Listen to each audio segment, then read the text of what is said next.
Pessoal, então estamos aqui para a nossa segunda aula do curso de latim.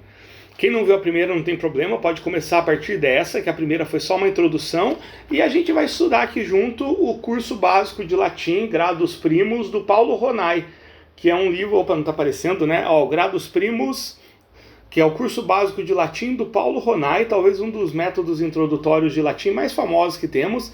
Esse método foi escrito na década de 50, então por isso que eu estou mostrando aqui, acho que não teria problema nenhum, né? Eu cheguei a enviar alguns e-mails para algumas pessoas que talvez pudessem se sentir incomodadas por causa de eu estar partilhando esse material e não tive nenhuma resposta negativa quanto a isso, tá bom? Então vamos pegar aqui, vamos ler a primeira lição, eu vou fazendo meus apontamentos, lembrando que o principal aqui é pegar um pouquinho dos fundamentos e principalmente da escrita, né? Embora eu vou fazer alguns apontamentos de pronúncia também. Então a lição 1 se chama Puella Cantate, que numa tradução seria a menina canta ou uma menina canta.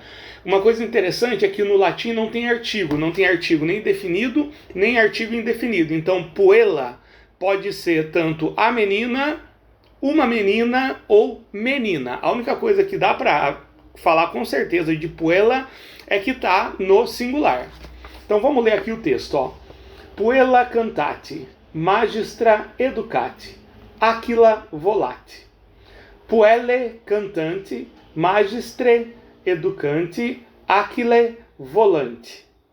Discipula saltati, poeta recitati, agricola laborati. Hane natanti, redine regnante, naute navigante. Então tá aqui, vamos dar uma olhadinha no vocabulário, o que será que tá falando, né? Então, ó, puella significa menina. Cantate, cantar, é o verbo cantar. Então, puella cantate é a menina canta. O cantate é a conjugação da terceira pessoa do singular. Ao passo que o cantante é a terceira pessoa do plural. A gente tem o magistra, que significa professora ou maestra, mestra. Educati, que é o verbo educar, educa. Então, magistra educati significa professor educa. Aquila significa águia, ficou muito famoso por causa de um filme que chama O Feitiço de Áquila. Volate significa voa, então a águia voa ou uma águia voa. Discípula significa aluna ou discípula ou aprendiz. Então discípula ou discípula, dependendo do período latino que você pegar, vai ter som de S ou vai ter som de T, né? Discípula, discípula. Saltate significa pula, então a aluna pula, uma aluna pula. Poeta é poeta. Recitate, né, que é recita. Opa, deixa eu baixar aqui as notificações para não ficar esse pip. Então o poeta recita, ou um poeta recita. Agrícola significa agricultor. Agricola laborati, o agricultor trabalha. Hane significa rãs no plural. Natant é o nadam, ou seja, é a terceira pessoa do plural. Regine é o plural de rainha. A gente tem Regina, que significa rainha. Regine significa rainhas. Regnant, né, esse GN ele vai ter som de nha, né? Regnant. Reinam, está no plural, por isso que termina em ANT. Naute, que significa marinheiro. Então, ó, naute navigante, ou seja, os marinheiros navegam. Então, numa tradução aqui do texto, né, voltando lá no texto, seria: eu vou usar o artigo definido na tradução, tá bom? A menina canta, a professora educa, a águia voa. As meninas cantam, as professoras educam e as águias voam. A aluna salta, o poeta recita, o agricultor trabalha. A rã nada, as rainhas reinam e os marinheiros navegam. Vamos agora para algumas regrinhas bem legais aqui, né? Então, como eu falei, né? Em latim não há artigo, não tem artigo nem definido nem indefinido, ou seja, as frases em latim elas sempre vão ser muito menores do que as frases em português. Também ela tem um outro tipo de conjugação de verbo, mas vamos focar agora na questão do artigo. Ó. Traduzamos a primeira frase com auxílio do vocabulário. Puella cantate. A menina canta. A frase latina é mais breve do que a portuguesa. Por quê? Porque em latim não há artigo. Por isso, em latim, a palavra puella pode igualmente significar menina, ou a menina, ou ainda uma menina.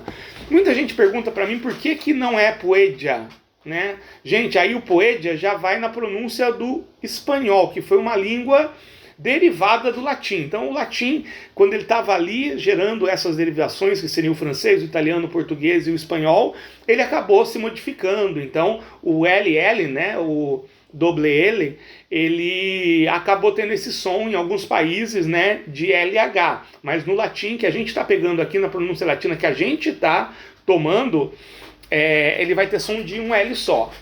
E lembrando que o latim é uma língua que ela vigorou por 1.500 anos, então ao longo desses 1.500 anos teve várias diferenças de pronúncia, foi uma língua que evoluiu bastante, foi uma língua que se ramificou bastante, então não existe uma única pronúncia correta de latim, a verdade é essa.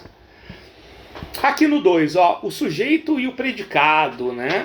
Então, ó, analisemos a primeira frase, que é o puella cantate, e logo se vê uma oração simples, sujeito, puella, e predicado cantate. Ou seja, eu tenho um sujeito e eu tenho um predicado, que é algo referente àquele sujeito. O que aquele sujeito está fazendo? Está cantando. Ela canta, né? Podem se analisar do mesmo modo a segunda e a terceira frase, que a segunda frase era o magistra educati, né? Ou seja, eu tenho o sujeito que é o magistra, tenho o educati que é o predicado, e o aquila volati, eu tenho o aquila como meu sujeito e o volati como meu predicado, né? Deixa eu diminuir um pouquinho aqui. Nas frases do segundo parágrafo encontramos os mesmos sujeitos e os mesmos predicados, mas dessa vez no plural, e aí que o final AT, ele vira o final ANT, cantate, cantante, né? E todos os substantivos dessa leitura terminam em A no singular, puella, magistra, aquila, regina, né? E todos terminam em AE no plural. E é importante que no latim, na pronúncia que a gente está pegando, quando a gente tem duas vogais juntas, a gente pronuncia sempre a última acentuada. Então a gente tem regine, a gente tem magistre, então isso é o plural das palavras que apareceram lá nas primeiras frases. Todos os verbos da leitura terminam em AT na terceira pessoa do singular e em ANT na terceira pessoa do plural. Então é isso, essa é a nossa primeira aula, ela teve menos de 10 minutinhos. Eu quero treinar, Tarcísio, o que eu faço, né? Então olha só, aqui tem os exercícios que o Paulo Ronais sugere. Eles são exercícios um pouco maçantes, eu confesso, mas eu confesso que me ajudaram muito há 20, 25 anos atrás, quando eu comecei a estudar. Então, eles são maçantes, mas eles funcionam. Então, se você está a fim de aprender, vale a pena fazer. Ó, copiar a leitura do quê? Essa daqui, ó. Né? Copiar a leitura, sublinhando o sujeito de cada oração. Copiá-la novamente, sublinhando o predicado de cada oração. 3. Pôr no plural as frases do terceiro parágrafo. 4. Pôr no singular as frases do quarto parágrafo. Então aquela frase lá, ó, discipula saltati, poeta recitati, agricola laborati, você vai passar pro plural. E a de baixo, que já está no plural, que é da Ran, Rane natante, regine regnante, naute navigante, você vai passar para o singular. Exercício número 5. Substituir o predicado de cada frase por outro predicado. Então você vai trocar o verbo, né? Puella cantate. Por que não puella saltate? E aí você pode dizer que discipula cantate. Dizer em latim. As professoras educam. Meninas recitam. Um poeta canta. Agricultores trabalham. O marinheiro nada. E um marinheiro nada. Olha só que interessante, né? O marinheiro nada, um marinheiro nada. Não tem diferença nenhuma, né? Entre essas duas frases no latim. Lembrando que o nadar é o natante. né, no plural e o natat no singular. É isso, gente. Então essa foi a nossa aulinha aí. Elas vão ter essa duração média aí de 10 minutinhos, tá bom? Um abraço, a gente se vê na aula número 3.